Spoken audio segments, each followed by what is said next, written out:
Before I knew it, the time had passed quite a while and I could see the sunset already.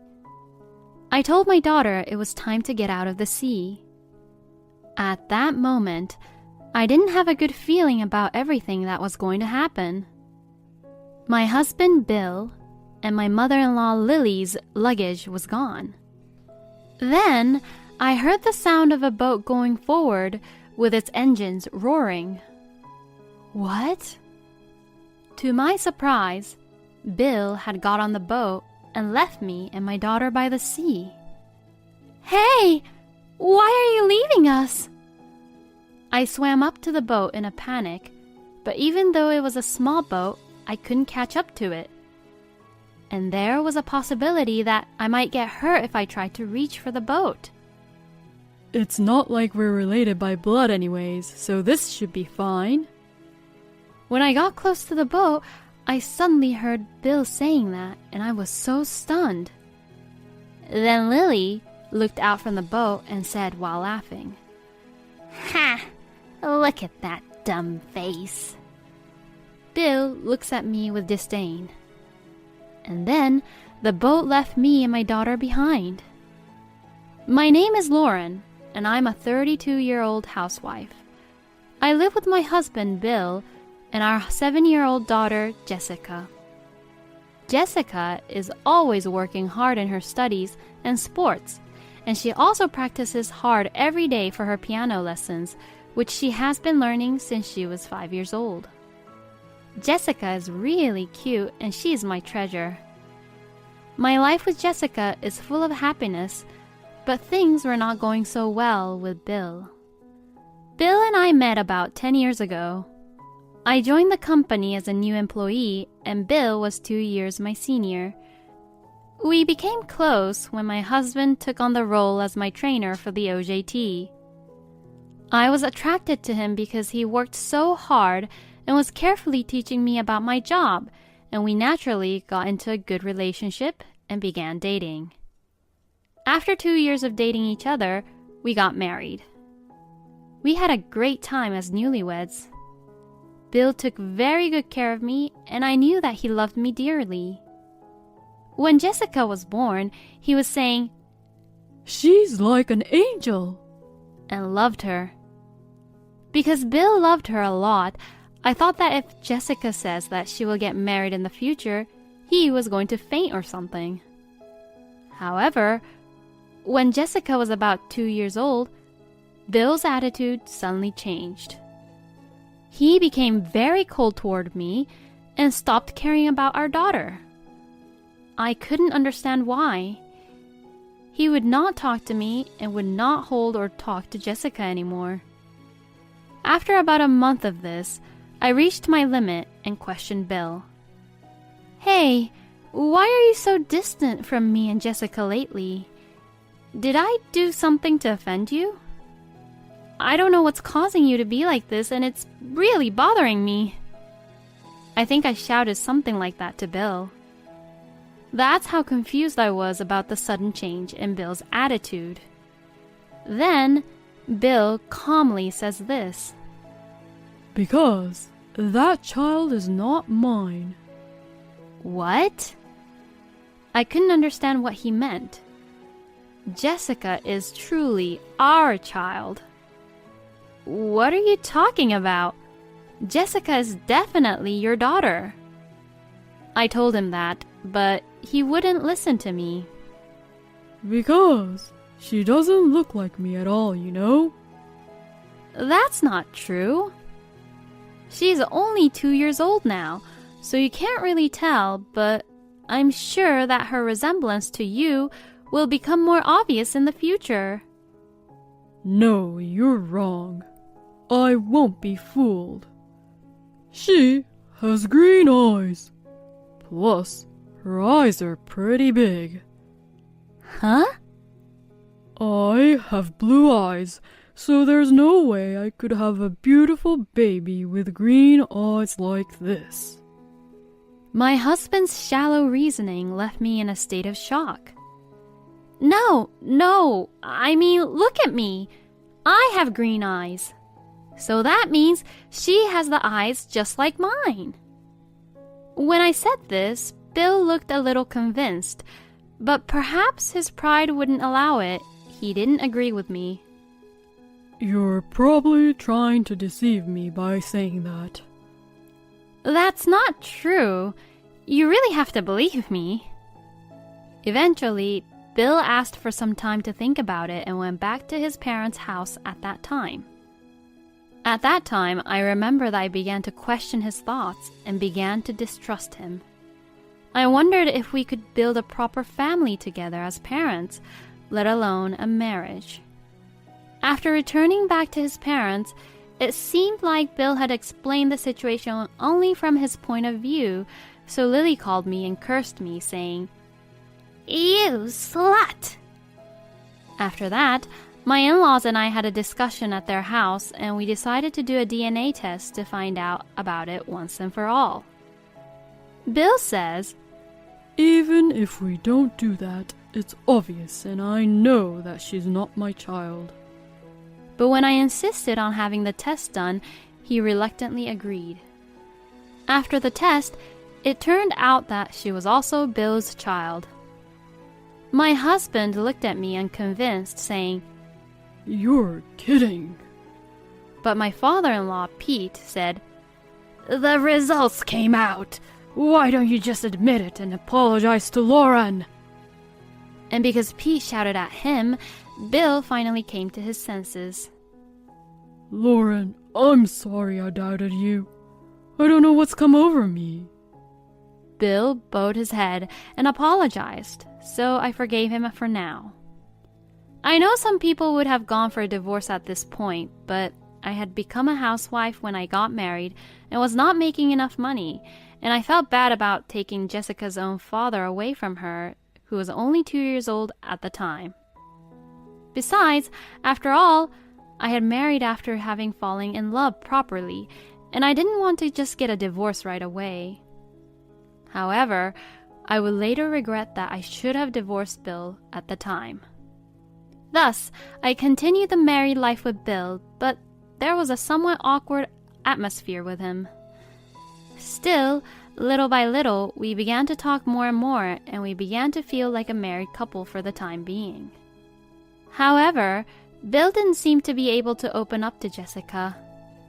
When I say, "Come on, Bill, play with her," he says, oh yeah. And it becomes somewhat awkward. He would play with Jessica for a little bit, but then he would immediately say, I think mothers are better for this, and passes her to me. In the end, Bill hardly ever played with Jessica as she grew up. When Jessica was about 5 years old, she was very curious and interested in many things. She read a lot of books and other things and always asked me questions when she didn't understand something. One day, she asked me about history, and I thought Bill, who was very good at world history, would be the better person to ask, so I told her that she should ask him because he knew more about it than I did. Then, Jessica ran to Bill and asked him the question. I went out of my way to help improve the relationship between Bill and Jessica, but he turned her away by saying, You'd get a better answer if you ask your mother. Jessica got confused and asked, Well, who should I ask? I went over to Bill and said, Hey, Jessica is asking you, so you should pay more attention to her. To this, Bill says, You're there for this kind of thing, so if you're there, then there's no need for me. I was indeed appalled to hear him say that. I wondered why he was so reluctant to spend time with Jessica. Jessica also seemed a little lonely because she was not being cared for by her father. I tried to find a way to make our family closer, but Bill would not make time for the family. Jessica is working hard at piano and studying, partly because she is a hard worker, but also because she wanted her father to pay attention to her. My frustration towards Bill grew, and one night, I took out my frustration on him. That's enough. Why are you trying to avoid Jessica? She's trying so hard to get along with her father. You haven't even come to her piano recital, not once. Even when I get angry with Bill, it's as if I'm trying to get him to do something he doesn't want to do. Then Bill just says, I'm letting her do whatever she wants, so I am fulfilling my role as a father. You're too cold to your own daughter. When I told him that, he said, I do wonder if she really is my child. Huh? What the hell are you talking about? We had the DNA test. Even though I said that, Bill still looked unconvinced and just went back to his room. How on earth could I get Bill to change his mind? While I was worrying over this thought, Bill suddenly says, Let's go on a trip to Hawaii with the whole family. He suggested that the 5 of us, including my in-laws, and we would go on the trip together. I was happy when I heard this. Bill was finally making time for his daughter and I. Jessica would now be able to make happy memories with her own father. When we arrived there, Bill told me that he had booked a boat and took me and my daughter to the port. It was a small but magnificent boat, and I couldn't help but look forward to the day ahead as we pushed the boat forward into the sea. My daughter also looked at the boat with a bright smile. Bill also has a boat driving license, so we decided to take the boat to a nearby deserted island today. My father-in-law, Pete, wanted to buy something and to visit his friend who was living in Hawaii, so he didn't join this time. Thus, Jessica, Bill, Lily, and I decided to go to the deserted island. When we arrived to the deserted island, it was very beautiful. Jessica was very impressed. Bill had also prepared snorkeling equipment, and at first, he was happily diving into the water by himself. Then, after a little while, he invited Jessica and I to dive in with him. So I put on my gear and dove into the water, as I had done a few times before. It was Jessica's first time, so Bill was carefully teaching her. Seeing her like that made me very happy that Bill was finally becoming more like a father. Jessica also seemed happy to have her own father teach her. And soon enough, she was getting the hang of it. Bill said, I'm going to take a break. And got out of the water, so I washed my daughter to make sure she didn't go too far, and enjoyed diving under into the water with her. Before I knew it, the time had passed quite a while, and I could see the sunset already. I told my daughter it was time to get out of the sea.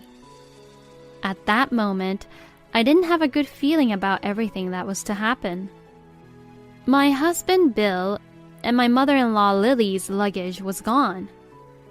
Then, I heard the sound of a boat going forward with its engines roaring. What? To my surprise, Bill had got on the boat and left me and my daughter by the sea. Hey! Why are you leaving us? I swam up to the boat in a panic, but even though it was a small boat, I couldn't catch up to it. And there was a possibility that I might get hurt if I tried to reach for the boat. It's not like we're related by blood anyways, so this should be fine. When I got close to the boat, I suddenly heard Bill saying that, and I was so stunned. Then, Lily looked out from the boat and said while laughing, Ha! Look at that dumb face. Bill looks at me with disdain. And then the boat left me and my daughter behind. I quickly returned to the island and ran over to Jessica. Jessica looked terrified. Were we stranded here?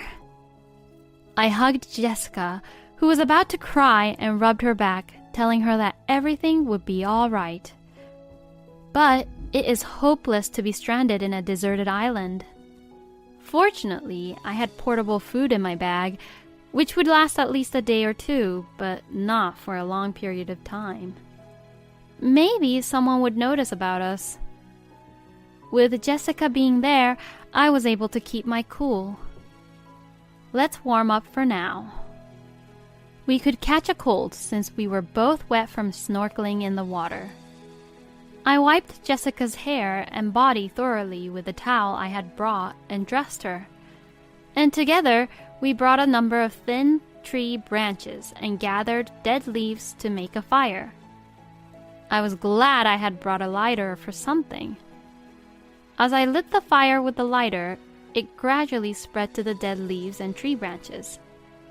In this way, we managed to warm ourselves. But what if help never came? I couldn't shake the feeling of anxiety. It was at that time, about 2 hours after Bill left us, a small boat came towards us. I stood up hurriedly, waved my hands, and shouted, "Help!" over and over again. The boat stopped near us, and the owner of the boat came over to us. Are you okay? He called out to us and motioned for us to get on the boat. The man was a staff member of the boat shop that lent the boat to Bill. While we were on the boat, the man began to explain. The man said that when Bill returned the boat to him, Bill and Lily had left immediately, and right after, he suddenly thought that the number of people who had returned was not right. That made him worry, which is why he came over to the island to check. I was so relieved that I burst into tears. Jessica was sleeping in my arms, probably because she was exhausted from fear. We made it safely back to the island where our hotel was located, and after thanking the people who came to help us, Jessica and I headed back to the hotel. When I got to the hotel, I met Pete in the lobby. Oh, Lauren, aren't you with my son and wife? Pete came over to see me, but when he saw how tired I looked, he immediately realized that something was wrong. Let's sit over there in the lounge, he says, and as we sat down, he listened to what I had to say. I told him that today we were left behind and that Bill has been cold towards Jessica for some time. After listening to me, Pete bowed his head and apologized to me. He told me that he would never forgive what Bill and Lily had done to us. When I think about it, Pete was the only one who always tried to confirm the truth when Bill suspected that Jessica wasn't his child, and Pete always loved his grandchild. He was my only ally. Pete says, "Let's teach them a lesson." I agreed and went with him to the front desk of the hotel. Fortunately, Bill and Lily had not come back to the hotel yet, as they were probably having dinner somewhere. Since I was the one who made the reservation to the hotel, I canceled my stay. Now, Bill and Lily wouldn't be able to stay here. Pete was planning to stay at his friend's place who lives around here, and he was going to wait for us at the hotel to tell us about it. So, Pete says, Lauren, you should come with me, and took Jessica and I to his friend's house. His friend also had his wife, and they both welcomed us at their place. By that time, Jessica had woken up and was eating a home-cooked meal prepared by them. Then, I got a call that Bill and Lily had been caught by the police. This is because they had made a big fuss about not being able to check in at the hotel. The front desk rushed to report the incident, and the police rushed to the hotel, but they protested aggressively, saying, "We made a reservation." Bill and Lily probably protested because they didn't want to be taken advantage of, but if you don't obediently follow the police instructions, you'll be arrested. They asked Pete and I's help, but we refused. I told the police that the two had left Jessica and I on a deserted island.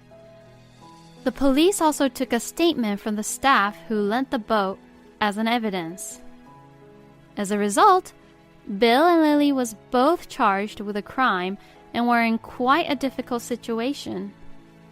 My husband panicked and managed to get a lawyer, but he had to pay a large bail amount and lost thousands of dollars overnight. Moreover, they were in jail for several days until they were released on bail, and both Bill and Lily were exhausted physically and mentally. It's a great feeling to get back to them like this. Because if the boat staff had not come at that time, Jessica and I would have suffered much worse. Jessica and I returned home ahead of the others, packed our belongings, and went back to my parents' house. Then, I confronted Bill, who returned right after us, with divorce papers through my lawyer, and also demanded alimony for the emotional distress he had caused my daughter and I. At that time, I asked him through my lawyer why he did what he did, and why he didn't pay any attention to his own daughter until now.